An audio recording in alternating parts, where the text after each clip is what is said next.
بسم اللہ الرحمن الرحیم۔ السلام علیکم۔ لاکھوں کروڑوں درود و سلام نبی کریم صلی اللہ علیہ وآلہ وسلم پر۔ دیکھتی آنکھوں سنتے کانوں ضرب الاسلام کی جانب سے عبد المنان کا سلام پہنچے۔ حضرت ادریس علیہ السلام کا مکمل واقعہ اور دنیا میں لڑائی کے لیے جنگی ہتھیار سب سے پہلے کس نے بنائے، اور دنیا میں لکھنا اور پڑھنا سب سے پہلے کس نے شروع کیا اور کروایا، اور زندگی گزارنے کے لیے لباس بنانا سینا کس نے سکھایا، اور پہلے کیا پہنتے تھے۔ ویڈیو بہت انٹرسٹنگ ہونے والی ہے، پوری دیکھیے گا۔ حضرت ادریس علیہ السلام اللہ تعالیٰ کے تیسرے نبی اور پیغمبر ہیں، اور جو حضرت آدم علیہ السلام اور حضرت شیش علیہ السلام کے بعد نبوت کے جلیل القدر منصب پر فائز ہوئے۔ مورخین کے مطابق آپ علیہ السلام ولایت باب العراق یا مصر کے شہر منفیس یعنی منفس میں پیدا ہوئے۔ آپ علیہ السلام کا اصل نام اخنوق تھا، جبکہ قرآن کریم اور حدیث مبارکہ میں آپ علیہ السلام کو ادریس کے نام سے پکارا گیا۔ روایات کے مطابق حضرت ادریس علیہ السلام دنیا میں لوگوں کو سب سے پہلے لکھنے پڑھنے اور تعلیم حاصل کرنے کے لیے درس دیا کرتے تھے، بلکہ اپنی زندگی کا بیشتر تر حصہ اسی درس اور تبلیغ میں صرف کیا۔ چنانچہ لوگ آپ علیہ السلام کو ادریس یعنی درس دینے والا کہہ کر پکارنے لگے۔ آپ علیہ السلام حضرت شیش علیہ السلام کی 5ویں پشت سے تعلق رکھتے ہیں، اور آپ علیہ السلام کا شجرہ نسب یوں ہے: ادریس بن یارد بن ملائل بن کنین بن انوش بن شعیب بن آدم علیہ السلام۔ حضرت شعیب علیہ السلام کا جب انتقال ہوا تو کچھ عرصے بعد ہی ان کے پیروکار ان کو ماننے والے بہت تھوڑی محدود مقدار میں ہی رہ گئے۔ قبیل کی اولاد نے کفر و شرک اور بدکاری اور بے حیائی کا بازار گرم کر رکھا تھا۔ زناکاری، شراب نوشی عام تھی، پاکیزہ رشتوں کی پہچان ناپید اور ختم ہوتی جا رہی تھی، بتوں کی پوجا اور آگ کی پرستش اور پوجا کی جا رہی تھی۔ گویا دنیا پر شیطان اور اس کے حواریوں کا راج اور اس کی بادشاہ تھی۔ حضرت آدم علیہ السلام اور حضرت شعیب علیہ السلام کی قائم کردہ شرعی حدود اور احکامات الہی کو پامال کیا جا رہا تھا، اور یہی وہ وقت تھا جب اللہ جل شانہ نے اس بگڑی ہوئی قوم میں ایک نبی مبعوث کرنے کا بھیجنے کا فیصلہ کیا، اور اس عظیم منصب کے لیے حضرت شعیب علیہ السلام کی نسل سے حضرت ادریس علیہ السلام کا انتخاب کیا۔ حضرت ادریس علیہ السلام میں وہ تمام خوبیاں پائی جاتی تھیں جو اللہ کے نبی میں ہونی چاہیے۔ آپ علیہ السلام حضرت آدم علیہ السلام کے دین کے پیروکار، نہایت عبادت گزار، مکتی پرہیزگار اور انتہائی سچے انسان تھے۔ نبوت کے منصب پر فائز ہوتے ہی آپ علیہ السلام نے اپنی قوم کو بھٹکے ہوئے لوگوں میں واعظ و تبلیغ کا کام شروع کر دیا۔ نبوت کے منصب پر فائز ہوتے ہی حضرت ادریس علیہ السلام اپنی قوم کے بھٹکے ہوئے لوگوں کو واعظ و تبلیغ، ہدایت اور اللہ تعالیٰ کے سچے راستے پر، اللہ تعالیٰ کی عبادت کرنے پر آمادہ کرنے کے لیے راہ ہدایت کا یہ درس اور نیکی کی باتیں ان لوگوں کو بہت ناگوار گزرتی تھیں۔ چنانچہ وہ آپ علیہ السلام کے دشمن ہو گئے۔ آپ علیہ السلام اور آپ علیہ السلام کے پیروکاروں کو طرح طرح کی اذیتیں دینے لگے، تنگ کرنے لگے، پریشان کرنے لگے، یہاں تک کہ آپ علیہ السلام کی ان کی اذیتیں رسانیوں سے تنگ آ کر بابل سے ہجرت کا ارادہ کر لیا، اور اپنے پیروکاروں کو اپنے اس فیصلے سے آگاہ کر دیا کہ ہم ہجرت کر جائیں گے۔ چنانچہ بابل اور دریائے فرات اور دریائے دجلہ کے کنارے ایک سرسبز شاداب علاقہ تھا، جہاں پر زندگی کی آسائش بہت زیادہ تھی، لہٰذا لوگوں کے لیے اس علاقے سے ہجرت کرنا خاصا مشکل فیصلہ تھا، اور انہوں نے اس حوالے سے تحفظات کا اظہار بھی کیا۔ لیکن پھر بھی حضرت ادریس علیہ السلام کے سمجھانے پر وہ لوگ آپ علیہ السلام کے ساتھ ہجرت کو تیار ہو گئے۔ حضرت ادریس علیہ السلام اور ان کے پیروکار ماننے والے بابل سے مصر کا رخ کیا اور دریائے نیل کے کنارے آباد ہو گئے، جو بابل سے بھی زیادہ سرسبز و شاداب اور اچھا علاقہ تھا۔ حضرت ادریس علیہ السلام نے یہاں کے لوگوں کے درس و تبلیغ کے کام کو جاری رکھا۔ آپ علیہ السلام اس وقت لوگوں میں رائج تمام زبانوں سے واقف تھے اور عوام کو انہی کی زبان میں درس دیتے تھے اور تبلیغ کرتے تھے۔ حضرت ادریس علیہ السلام کا ذکر قرآن مجید میں 2 مرتبہ آیا ہے۔ سورۃ مریم میں اللہ تعالیٰ ارشاد فرماتا ہے کہ اس کتاب میں ادریس کا ذکر بھی کیجیے، بے شک وہ بڑے سچے نبی تھے اور ہم نے ان کو بلند رتبے تک پہنچایا۔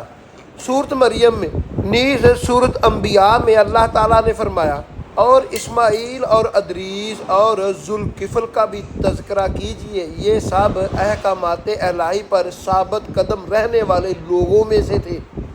سورۃ الانبیاء قرآن کریم کی معروف مسند تفسیر معروف القرآن کے مطابق حضرت ادریس علیہ السلام حضرت نوح علیہ السلام سے 1000 سال پہلے پیدا ہوئے۔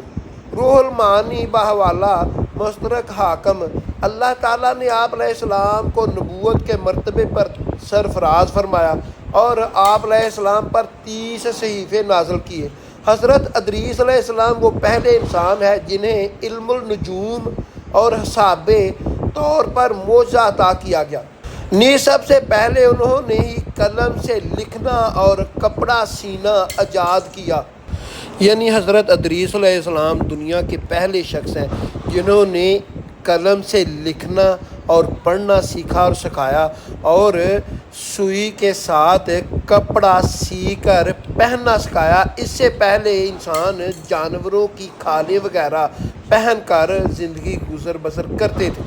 پھر یہ سب سے پہلے ناپ تول کے طریقے بھی آپ علیہ السلام نے متعارف کرائے، ترازو کے طور پر چیز کو ناپ کر تول کر دینا۔ حضرت ادریس علیہ السلام نے دنیا میں سب سے پہلے اسلحہ تیار کیا اور اسلحے کا استعمال انہوں نے بنو قبیل کے خلاف جہاد کر کے کیا۔ معاویہ بن حاکم سلمی رضی اللہ تعالیٰ عنہ سے مروی ہے کہ انہوں نے حضور صلی اللہ علیہ وآلہ وسلم سے رامل کے بارے میں سوال کیا کہ یہ کیا ہے؟ یہ ایک ایسا علم ہے جس میں ریت پر مخصوص لکیریں کھینچ کر کچھ معلوم کیا جاتا ہے۔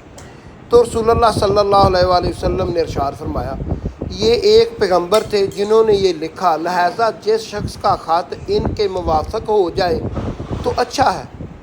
علماء تفسیر فرماتے ہیں کہ پہلا شخص جس نے تبلیغ دین کے لیے وعظ و خطاب کا سلسلہ شروع کیا وہ حضرت ادریس علیہ السلام تھے۔ حلال بن پارس کہتے ہیں کہ حضرت ابن عباس رضی اللہ تعالیٰ عنہ نے حضرت کعب سے پوچھا کہ قرآن پاک میں ایسی آیات اور ہم نے ان کو اونچی جگہ اٹھا لیا کا کیا مطلب ہے؟ تو حضرت کعب رضی اللہ تعالیٰ عنہ نے فرمایا، اللہ تعالیٰ جل جلالہ نے حضرت ادریس علیہ السلام کی طرف سے وحی بھیجی کہ میں تمہیں ہر روز تمام بنی آدم کے اعمال کے برابر درجات عطا کرتا ہوں۔ اس سے مراد اس زمانے کے تمام نبی آدم ہیں۔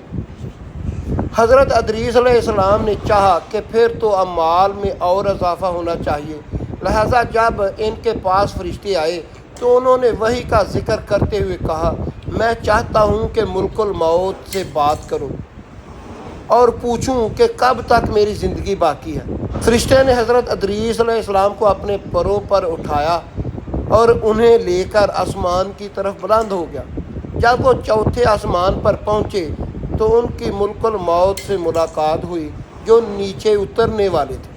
حضرت ادریس علیہ السلام کے دوست فرشتوں نے ملک الموت سے حضرت ادریس علیہ السلام کے بارے میں ذکر کیا تو اسرائیل نے پوچھا، حضرت ادریس علیہ السلام کہاں ہیں؟ فرشتے نے جواب دیا، وہ میری پشت پر ہے۔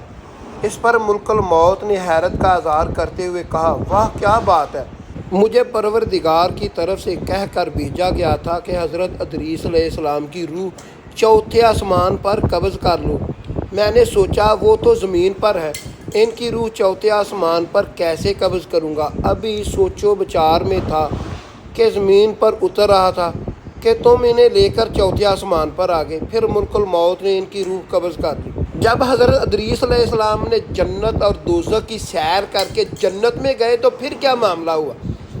ریاضت الاصفا کے مصنف تحریر کرتے ہیں کہ حضرت ادریس علیہ السلام کثرت سے اللہ تعالیٰ کی حمد و ثنا اور عبادت میں مصروف رہتے تھے۔ اسی وجہ سے فرشتے نہایت محبت اور عقیدت اور احترام کی نظروں سے دیکھتے تھے۔ فرشتے ان کے پاس آتے جاتے اور ان سے محبت سے بیٹھا کرتے تھے۔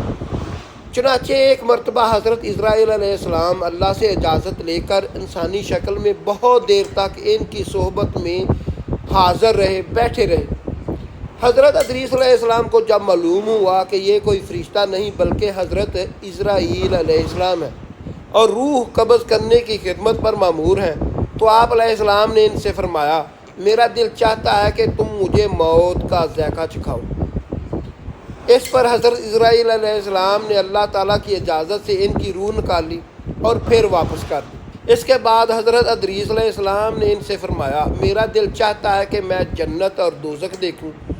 چنانچہ حضرت اسرائیل علیہ السلام نے اللہ تعالیٰ سے اجازت لے کر انہیں دوزخ دکھائی اور وہ دوزخ دیکھ کر جنت میں آ گئے اور بہت دیر تک وہاں کے مناظر دیکھتے رہے۔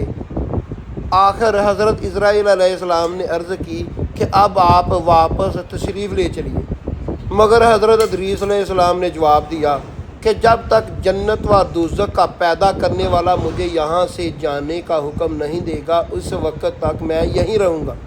چنانچہ اللہ تعالیٰ نے ایک فرشتے کو مقرر فرمایا کہ ان کے درمیان فیصلہ کر دے۔ حضرت اسرائیل علیہ السلام نے اس فرشتے کو پوری صورتحال بتائی۔ پھر حضرت ادریس علیہ السلام نے فرمایا، میں قانون خداوندی کے مطابق موت کا ذائقہ چکھ چکا ہوں اور اب جنت میں آ گیا ہوں، کیونکہ اللہ تعالیٰ نے فرمایا یعنی ہم تم کو اس سے نہیں نکالیں گے، لہٰذا میں یہاں سے نہیں جانے والا۔ حضرت کعب بن احبار کی روایت ہے کہ فرشتے نے اللہ تعالیٰ کے حکم سے فیصلہ کیا کہ اچھا آپ علیہ السلام چھٹے آسمان پر رہیے اور فرشتوں کے ساتھ عبادت کی۔ چنانچہ حضرت ادریس علیہ السلام چھٹے آسمان پر فرشتوں کے ساتھ عبادت میں مشغول رہتے ہیں۔ حضرت انس رضی اللہ تعالیٰ عنہ بیان کرتے ہیں کہ جب نبی کریم صلی اللہ علیہ وآلہ وسلم معراج کی رات چوتھے آسمان پر پہنچے تو وہاں آپ صلی اللہ علیہ وآلہ وسلم نے حضرت ادریس علیہ السلام سے ملاقات کی، جنہوں نے حضور صلی اللہ علیہ وآلہ وسلم کو دیکھ کر فرمایا، مرحبا صالح کا بھائی اور صالح نبی۔ ابن کثیر۔ حضرت ادریس علیہ السلام اللہ تعالیٰ کے وہ نبی، پیغمبر اور آدمی ہیں، بندے ہیں جنہوں نے پوری دنیا میں سب سے پہلے سوئی کا استعمال کیا، کپڑا سینا اور پہننا سکھایا۔ اس سے پہلے انسان کھالے پہنتے تھے اور ہتھیار بنا کر جنگ لڑنا سیکھی اور سکھائی، اور ترازو پمائش والا معاملہ انہوں نے چلایا۔ ایسی اچھی ویڈیو دیکھنے کے لیے میرا چینل ضرب الاسلام سبسکرائب کر لیں، بیل آئیکن کا نشان کو آن کر لیں تاکہ میری لیٹسٹ ویڈیو آپ کو وقت پر مل سکے۔